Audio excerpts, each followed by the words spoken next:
కాంగ్రెస్ పాలనలో సింగరేణి సంస్థ అప్పుల్లో కూరుకుపోతుంది. బీఆర్ఎస్ హయాంలో వేల కోట్లు బ్యాంక్ అకౌంట్లలో ఉండగా నేడు మనుగడ కోసం అప్పుల కోసం బ్యాంకుల చుట్టూ తిరగాల్సిన దుస్థితి వచ్చింది. కాంగ్రెస్ అధికారంలోకి వచ్చిన 2 ఏళ్లలోనే సింగరేణి ఆర్థిక పరిస్థితి తారుమారైంది. మరోవైపు విద్యుత్తు, బొగ్గు బకాయిలు గుట్టల్లా పేరుకుపోయాయి. చెల్లింపుల కోసం పదే పదే కోరుతున్నా ప్రభుత్వం పట్టించుకోవడం లేదని సింగరేణి అధికారులు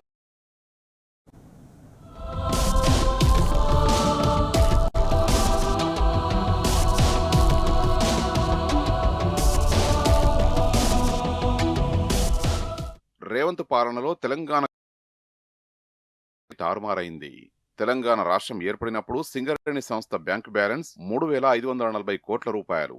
అప్పుడు డిపాజిట్లు, బాండ్ల కోసం బ్యాంకులు సింగరేణి వద్దకు క్యూ కట్టేవి. అధిక వడ్డీలు ఆశ చూపేవి. కానీ ఇప్పుడు సీన్ రివర్స్ అయింది. ఇప్పుడు ఓడి తాత్కాలిక అప్పుల కోసం సింగరేణి సంస్థే బ్యాంకులకు క్యూ కడుతున్నది. తక్కువ వడ్డీలకు అప్పులు ఇవ్వండి అంటూ బతిమిలాడుతున్నది. ఎప్పుడూ లేనంతగా ఈ 2 ఏళ్లలోనే సంస్థ ఆర్థిక పరిస్థితి దారుణంగా పడిపోయింది. ప్రస్తుతం ఉద్యోగుల వేతనాలు, అన్ని ఖర్చుల నుంచి గట్టెక్కేందుకు సుమారు 3,000 కోట్ల రూపాయలు అప్పులు తేవాల్సిన దుస్థితికి దిగజారింది.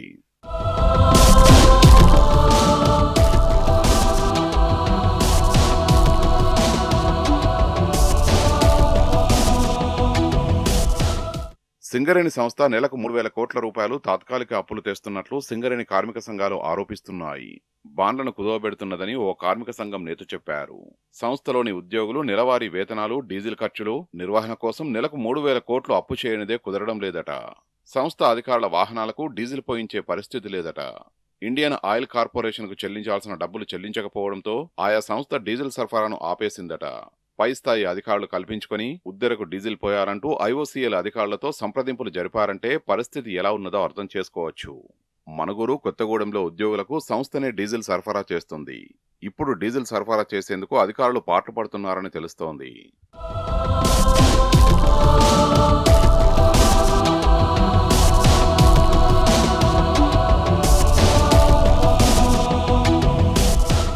నిధుల కొరత కారణంగా జిల్లాలకు ఇవ్వాల్సిన 1,500 కోట్ల రూపాయల డిస్ట్రిక్ట్ మినరల్ ట్రస్ట్ ఫండ్ నిధులు విడుదల చేయలేదు.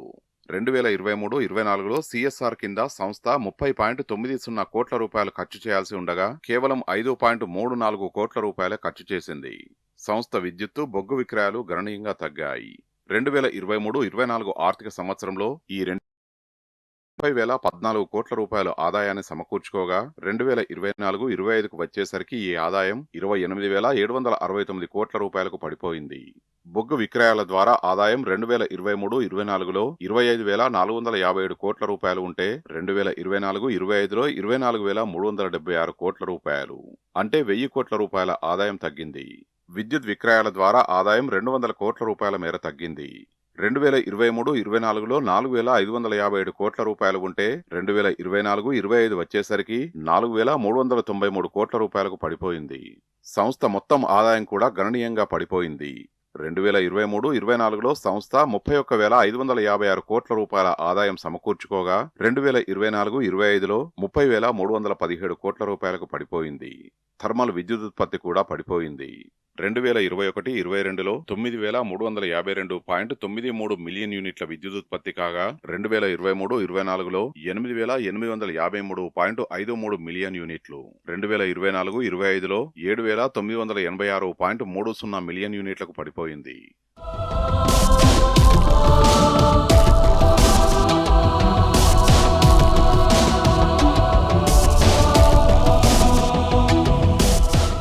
విద్యుత్ సంస్థలైన టీజీ ట్రాన్స్కో, జెన్కోలు 47,000 కోట్ల రూపాయలు సింగరేణికి బకాయి పడ్డాయి.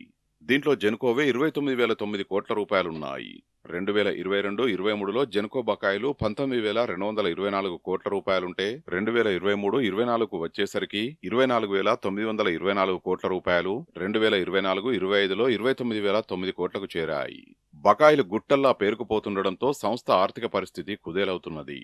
తమకు రావాల్సిన బకాయిలను ఇప్పించాలని సింగరేణి తరచూ కోరుతున్నది. కొంతకాలం క్రితం CM Revanth Reddy, deputy CM బట్టి విక్రమార్కల వద్ద సంస్థ అధికారులు మొరపెట్టుకున్నా సర్కారు నుంచి కనీస స్పందన కరువైంది. ఇదే క్రమంలో టీజీ జెన్కో లేఖాస్త్రాన్ని సంధించింది. సింగరేణిని ఆత్మరక్షణలో పడేసేలా బొగ్గు నాణ్యత లేదని, నాసిరకం బొగ్గు సరఫరా చేస్తున్నారని, తాము ప్రత్యామ్నాయ మార్గాల్లో బొగ్గును సమకూర్చుకుంటామని ఓ లేఖను పేర్కొన్నది. దీంతో సింగరేణి కాస్త వెనక్కి తగ్గింది. జెన్కో లేఖ విషయంపై సింగరేణి స్పందిస్తూ లేఖలు సహజమని, ఇలాంటివి 10-15 రోజులకు ఒకటి వస్తాయని కొట్టిపారేసింది.